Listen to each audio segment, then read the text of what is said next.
বন্ধুরা, Shampa kitchen with village ফুডে আপনাদেরকে স্বাগত। প্রতিদিনের মতন আবারও চলে এসেছি একটা রেসিপি নিয়ে। আর এখন তো শীত পড়ে গেছে, পৌষ মাস, শীতে পৌষ পার্বণ, আর পিঠে হবে না তাই কখনো হয়। এখন তো পিঠে রমরমা চলছে, আর এখন সোশ্যাল মিডিয়ায় ভাইরাল চুষি পিঠে। আজকে তাই আপনাদের সঙ্গে চুষি পিঠে আমি শেয়ার করব। আর 3 রকম আমি পদ্ধতিতে বানিয়ে দেখাবো, কোনটা ভালো হয় আপনারা কমেন্ট করে অবশ্যই জানাবেন। আর আমি এখানে নিয়েছি চালের গুঁড়ি, সেদ্ধ চালের গুঁড়ি নিয়েছি। আপনারা চাইলে আতপ চালের গুঁড়ি দিয়েও করতে পারেন, বাড়িতে যেটাই ছিল সেই গুঁড়িটাই নিয়েছি। আজকে এটা দিয়েই পিঠেটা বানাবো। চলুন কি করে বানাচ্ছি দেখতে থাকুন। কড়াইটা বসিয়ে দিয়েছি, কড়াইটা গরম হয়ে গেছে। কড়াইয়ের মধ্যে আমি দিয়ে দিচ্ছি পরিমাণ অনুযায়ী জল, দিয়ে দিচ্ছি পরিমাণ অনুযায়ী লবণ। জলটা ফুটে উঠেছে, এই সময় আমি চালের গুঁড়িটা দিয়ে দিচ্ছি। এরপর আমি একটা ঢাকনা চাপা দিয়ে দেবো। একসঙ্গে আমি মিশিয়ে নেব না, খানিকক্ষণ ফুটিয়ে নেব। এরপর আমি ঢাকা চাপাটা খুলে নাড়িয়ে নিচ্ছি, দিয়ে একটা ডো সুন্দরভাবে তৈরি করে নেওয়া যাবে। দেখুন আমার ডোটা একবারে তৈরি হয়ে গেছে। আমি নামিয়ে নিচ্ছি একটা থালার মধ্যে। দেখুন ডোটা নামিয়ে নিয়ে চলে এসেছি, আর উষ্ণ গরম অবস্থায় আমি ডোটা মাখিয়ে নিচ্ছি, তাহলে পারফেক্ট হবে আর নরমও হবে ডোটা। এই জন্য উষ্ণ গরম অবস্থায় ভালো করে ডোটা তৈরি করে নিতে হবে।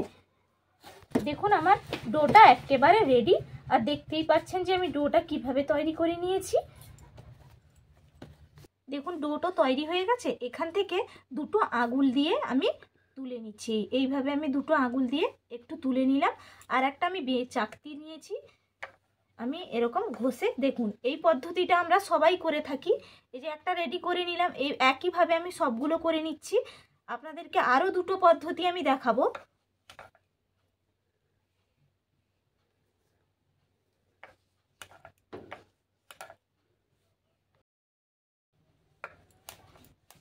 দেখুন আমি কতগুলো তৈরি করে নিয়েছি। এইভাবে আমি সবগুলো তৈরি করে নেব। আপনাদেরকে একটা পদ্ধতি দেখালাম, আর এখন পুরো সোশ্যাল মিডিয়া জুড়ে ভাইরাল এই যে ছান্তা নিয়েছি, এই ছান্তার সাহায্যে কিভাবে হয় আপনাদেরকে আমি দেখাচ্ছি। তার জন্য আমি একটু ডো কেটে নিচ্ছি। ডো নিয়েছি আর ছান্তা নিয়েছি, ছান্তার সাহায্যে আপনাদেরকে দেখাচ্ছি। এইভাবে ঘষে, দেখুন আবার একবার ঘষছি, দেখা যাক কিভাবে হয়। দেখুন দেখেই মনে হচ্ছে না এগুলো যে সীতাভোগ হয় না সেরকম হয়েছে, কিন্তু চুষি পিঠের মতন কিন্তু শেপ হয়নি। আপনাদেরকে একটা পদ্ধতি দেখালাম, আপনারা কমেন্ট করে বলবেন যে কোন পদ্ধতিটা ভালো।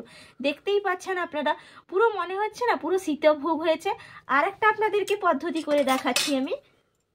এখানে এই যে গ্রেটার নিয়েছি, গ্রেটারের সাহায্যেও আপনাদের করে দেখাচ্ছি। আবারও একটু আমি ডো হাতের মধ্যে কেটে নিলাম, ডো দিয়ে এইভাবে একটু চাপ দিয়ে আমি ঘষে নেব।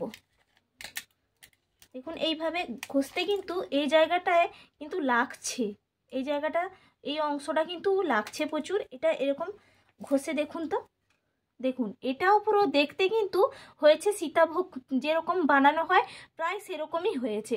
তাহলে আপনারা বলবেন যে কোন পদ্ধতিটা ভালো। আমার মনে হয় এই পদ্ধতিটা করলে মনে হয় ভালো হয়, কারণ আমরা তো প্রথম থেকেই মা মাসির কাছে দেখে শিখেছি যে এই চুষি পিঠাটা এইভাবে করলে বানানো সুবিধা। আপনাদের যেরকম সুবিধা হবে আপনারা সেরকম করে নেবেন।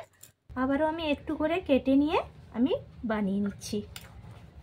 আমার মনে হয় এই পদ্ধতিটাই সব থেকে বেটার।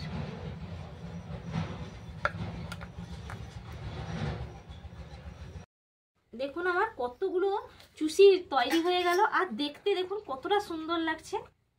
একেবারে কিন্তু আমার রেডি। আপনারা এইভাবে বানিয়ে ফেলবেন, চটপট হয়ে যাবে। এগুলো বাচ্চারাও কিন্তু বানিয়ে নিতে পারবে।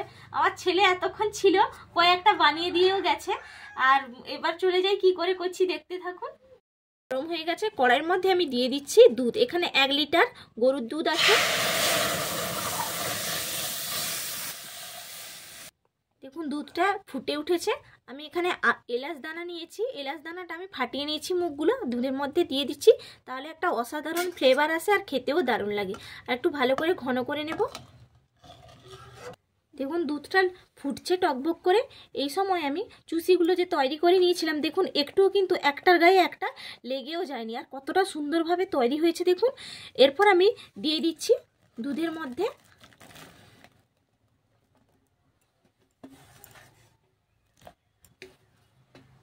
দেখুন এর মধ্যে আমি সামান্য একটু লবণ দিলাম। আপনারা চাইলে লবণটা স্ক্রিপও করে যেতে পারেন, কারণ মিষ্টির মধ্যে একটু লবণ দিলে কিন্তু খেতেই ভালো লাগে, এজন্য সামান্য একটু লবণ দিলাম। দেখুন ফুটে উঠেছে, এই সময় আমি এর মধ্যে দিয়ে দেব নারকেল কোড়া। আপনারা চাইলে নাও দিতে পারেন, কিন্তু নারকেল কোড়াটা দিলে খেতে ভালো লাগে, এই জন্য আমি নারকেল কোড়াটা দিলাম। আপনারা চাইলে স্ক্রিপও করে যেতে পারেন। নিয়েছি এখানে খেজুরের গুড়।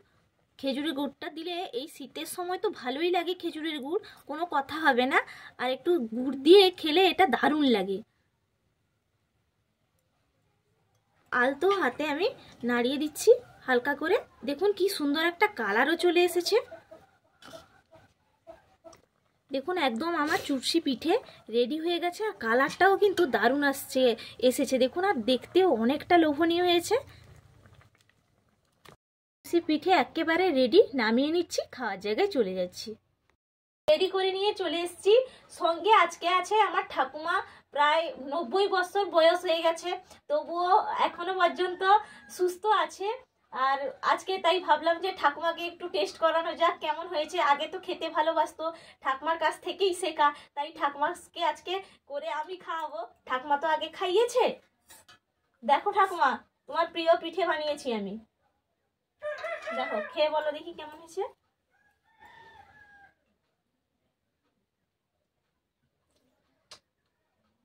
কেমন হয়েছে? খুব ভালো, দারুণ হয়েছে।